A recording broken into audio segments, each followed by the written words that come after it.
However you treat a dead body, your body is waiting to be dead. You're welcome, viewers. Uh, in our last episode, we couldn't finish this first story. We continue from there. So please, if you're late, please look at the last video, last episode, Waiting for God. So we will take off from women are marrying women, whilst men lust after men.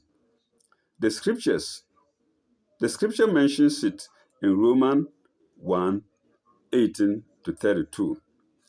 However, those who trust and wait for the Lord's appointed times will not behave like that. They have faith in the Lord and are not easily swayed by worldly enticements. Paragraph. The Lord promised to strengthen those who wait on him. Isaiah 40:27-31. He will allow you to go where most people cannot go, for he will give you an eagle wing. Your marriage will work for you. Your marriage will work, for you will also wear gold rings on your fingers from the partner God has prepared for you. Yeah, from the partner God has prepared for you. You will give birth and prosperous. You will give birth and be prosperous. Jeremiah 29:11-12. Don't be disturbed because you seem to be growing old. Age does not count when the Lord is blessing you. Have you heard of what the Lord did to Elizabeth? Luke 1:5-18. Rebecca, Genesis 18:1-12. And the Shunammite woman, 2 Kings 4:8-17. The Lord said that his favor would be upon you abundantly, like the morning sun, and brings you healing. Isaiah 58:8-11. Be convinced that the world offers only vanities that are shameful, that are shameful and temporal. But waiting for the Lord favor bring respect, long prosperity and peace. May the Lord remember you. Please, I'm reading just what I see. For instance, let's go back a bit. But waiting for the Lord favor bring respect. So I didn't write it. Okay, let's go to the next story, which is Campus Life. The first story was written by Martin Akwa Abed. This story, Campus Life, is written by Eben Nabor. What are you fools looking at? I yelled at the genius who were staring at me. Full stop. Thankfully, the taxi driver arrived at that particular moment, and I got into it. Full stop. Alone with my thoughts in the back seat, I wondered what had happened to the boy who had been brought up in one of the best Christian settings over. This is my story. Paragraph. The fact that I was a reverend's son couldn't deter me from my adventurous escapades, which ranged from prostitution to smoking. The freedom I had when I was a day student in my first and second years of SSS was drastically curtailed when I became a boarder in my final year. My only joy was that my dad could not monitor my life anymore, and this was a big plus for me. Even though the bad nuts in the boarding house did their best to involve me in their unacceptable activities, I rejected all their overtures. Full stop. This was due to the fact that I considered myself a lone ranger and not a team player. Soon, I discovered a hitherto unknown path which I used to sneak in and out of campus to have fun with ladies. I always made sure I carried enough condoms to suffice for the night. Paragraph. The first term ended uneventfully, but disaster struck the second term when the condom I was using with a girl called Felicia from a neighboring school tore. In other words, got torn. Mm. I would have panicked, but Felicia had assured me that it was her safe period. I thanked my stars. Life went on as usual till one Saturday when she visited me. What's the problem? I asked. Teddy, she paused, as if afraid of what she was about to say, but she continued, I am pregnant. What? I shouted. I thought you said you were in your safe period. I queried, but she remained silent because she was hurt by the way I reacted. To make amends, I promised to get her some money to use for aborting the pregnancy. I will bring it to you tonight. I promised. And, and she left. Hmm. Immediately, immediately she was out of my sight. I went to bed knowing I had to conserve my energy for that evening. I woke up at 7 and made my way to prep, after which I went back to the dorm to sleep. But of course, I couldn't sleep. When everybody in the dorm was asleep, I thought of stealing from some money to be able to get, I thought of stealing from some money. Okay, that's what I'm reading. I'm reading what I see. I thought of stealing from some money to be able to get enough for Felicia. In less than 20 minutes, my pockets were full. I had 255,000 cedis in all. In all, I stole from about 3 trunks that belonged to my dorm mates and quickly made my way to the place Felicia and I usually met. She was waiting when I got there. I gave her 200,000 cedis. We agreed she would go for the abortion early the next day, after which she was to meet me behind a popular brothel. She left momentarily. I also went back to school, got some tablets that would make me sleep, and slept like a top. I don't know what that means. Top is spelled Top, and slept like a top. Mm. Wake up, somebody said. When I opened my eyes, it was the house prefect who was calling me. What's up? I yelled at him. A thief yelling at a prophet. I yelled at him. He told me that since some people had reported that they had lost their money, everybody's trunk, save mine, was searched. He exclaimed further that he called me purposely to open my trunk for some selected students to do the searching. He called me again and got he called me again to go to church, service, but I insulted him and slept again. As soon as the service was over, I made my way to the brothel, and seeing that Felicia was already there, I got a room for the two of us. She assured me that the operation had been totally successful and that she was going to show me just how happy she was. Hmm.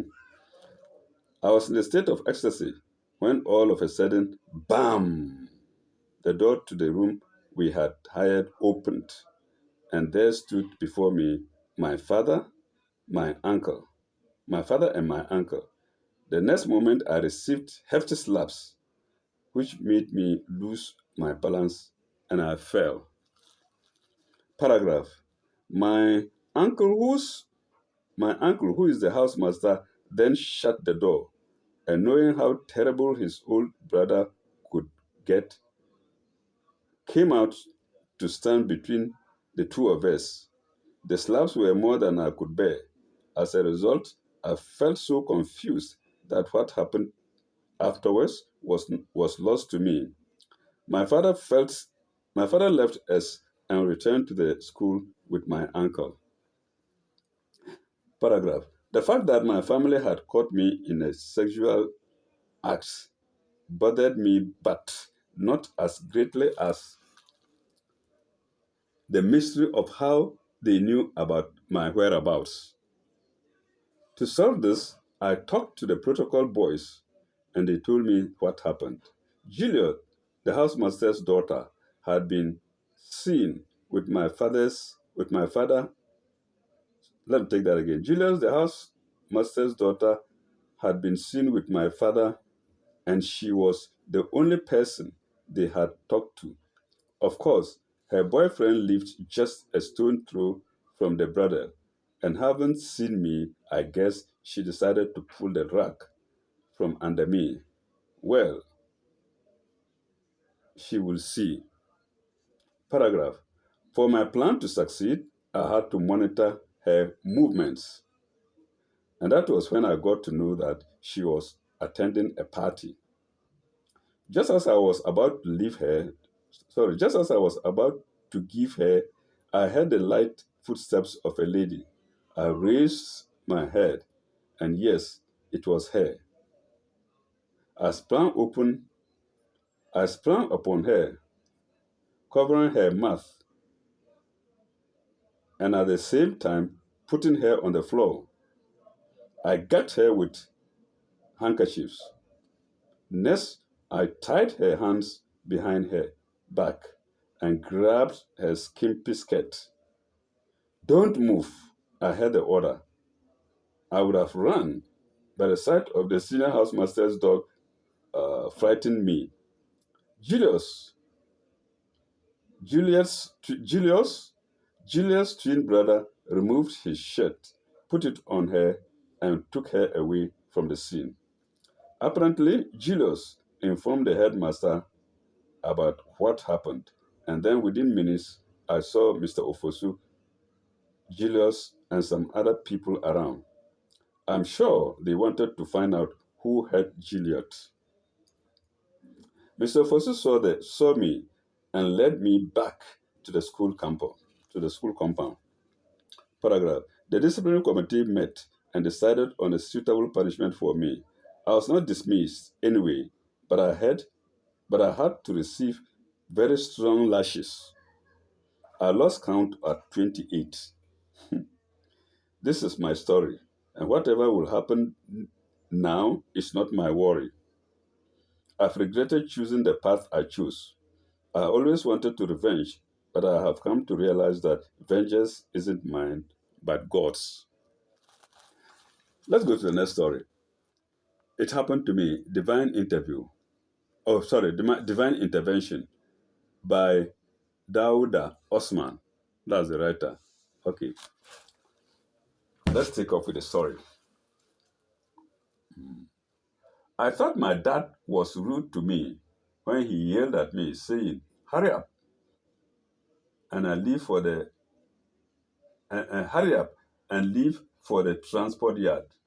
It's it's passengers it's passengers who wait it's passengers who wait for lorries and not vice versa." I replied that I wanted to sleep for a while and go at midnight to the junction as we usually did. But that time, Daddy was of a different opinion. Was he not the very man always was he not the very man who always said we should wake up at dawn to the lorry junction so that we would not miss the bus? Why they changed today? I wondered. The sentence is supposed to be one sentence, but it's separated into two. That's why I paused there. So let me join them together. Was he not the very man who always said we should wake up at dawn to the lorry station so that we would not miss the bus. Why they changed today? I wondered. Our village was about 3 miles away from the next village where the station is.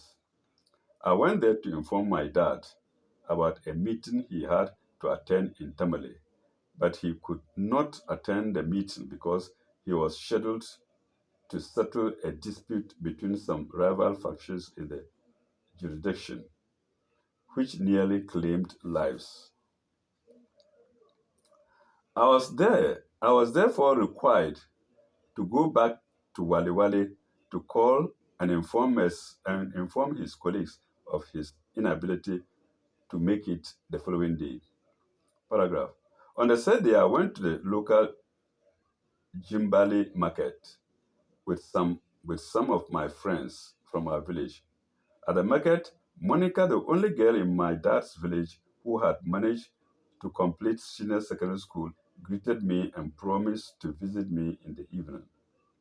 I concluded that she had given me scholarship. I was therefore disappointed when Daddy, in the usual way, insisted that I should go right away after supper to the junction where Monica, a nubile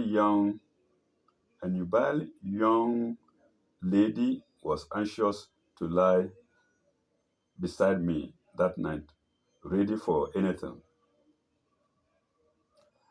Paragraph. I finally lost patience with the incessant parental demands and left him for Nkwanta, as we called it.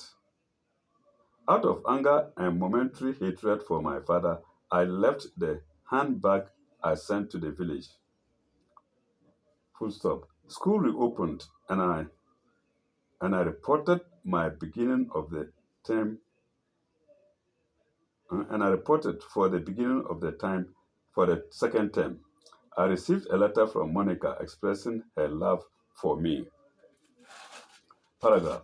I came home for Easter holidays only to meet Monica pregnant. Mhm. Who could have impregnated her? A question mark. After all, I never had sex with her. I contacted Lydia, Monica's friend, who told me that it was a boy from the other village who was responsible. She disclosed that her friend had wanted to name me as responsible for the pregnancy. Wow, women, eh? As well for the pregnancy. If her plan to sleep with me had succeeded because she knew my parents were rich and respected by all. Okay, I don't understand. Okay, let me take it. Plans were, if her plan to sleep, if her plan to sleep with me had succeeded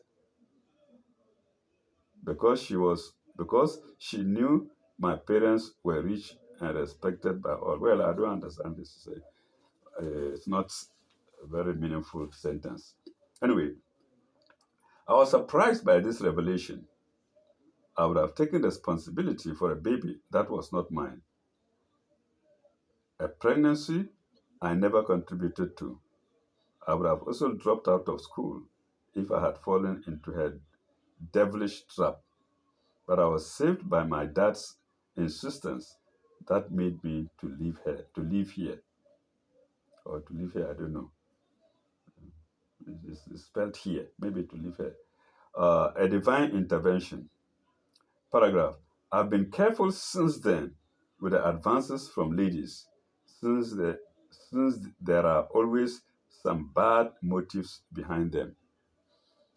So for the young ones, I hope you are listening to Osman's story, Dauda Osman. Mhm. Somebody gets pregnant and then wants to give it to you. It happened to me before.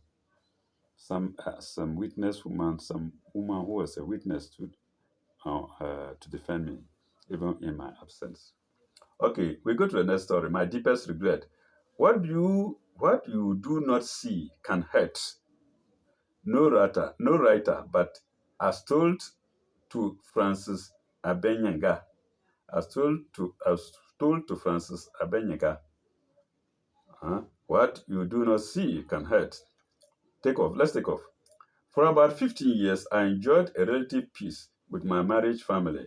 Never thought of separation and divorce, though heard and read of many instances of other couples. I always maintain the fact that marriage is an incredible source of pleasure that God, in His wisdom, has instituted. I tried all that a responsible man would do to maintain it.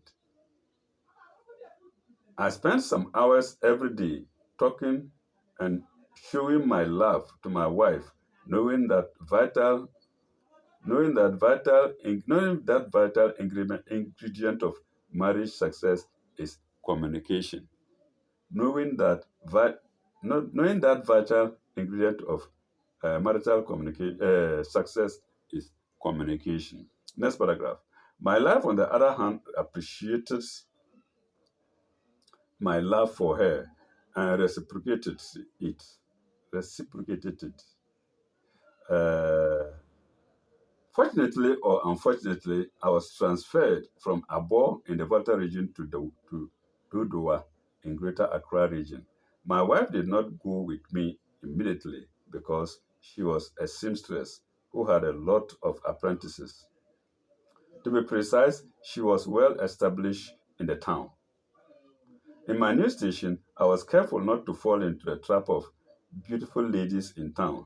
I reminded myself always about my belief in one man, one wife.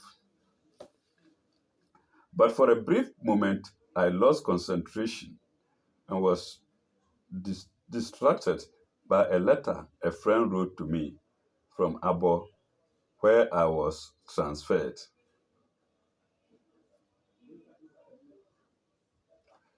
He stated in the letter that my beloved wife has been stabbing me in the back. My dad warned me in the letter that I should not disclose.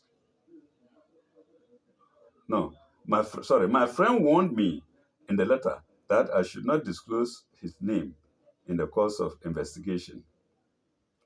Though I was surprised and therefore did not believe in the first letter, yet the persistence affirmation of the my affirmation of the subsequent letters intrigued me into anger. I decided killing my wife without thinking of the consequence of the deadly decision. Oh my God. Hmm. I went to the town of Abo, still with the anger in me, to carry out the plan of killing my wife. As I approached the house, I heard a male and female voice in a conversation. I stopped and took a look at the house. My heart beat, my heart beat faster, filled with anger, pain, and fear. About 20 feet to the room from where I heard the voices, I pulled the trigger of my gun in haste. The explosion of the gun drew people to the house. I was found with a gun and was apprehended. My wife and my brother later came to the police station where I was detained. According to them, my brother was helping my wife to prepare and come to my new station the next day. Fortunately, they were not harmed. Oh my God. I realized immediately from detention that we could be hurt, that we could be hurt by what we cannot see. I was imprisoned for 50 years. Oh my God. Well, viewers, we end the story here. Sad, but at the same time, a lesson. And that was page 10. When we come back, we shall go to page 12 because page 11 isn't worth reading. It's full of heart to heart. I think dating is most of the time it involves dating, and then what's in your star. That is the Taurus, if you like it. Mm. Then heart to heart form. So we shall skip it in our next video and go straight to uh, page 12. You and your health. Dear doctor, yes, that's more worthy of being read. And so, viewers, in our next video, we shall go to page 12 of the same PMP. Thank you very much, and may God bless you for listening or for viewing. Ila leka ibaba.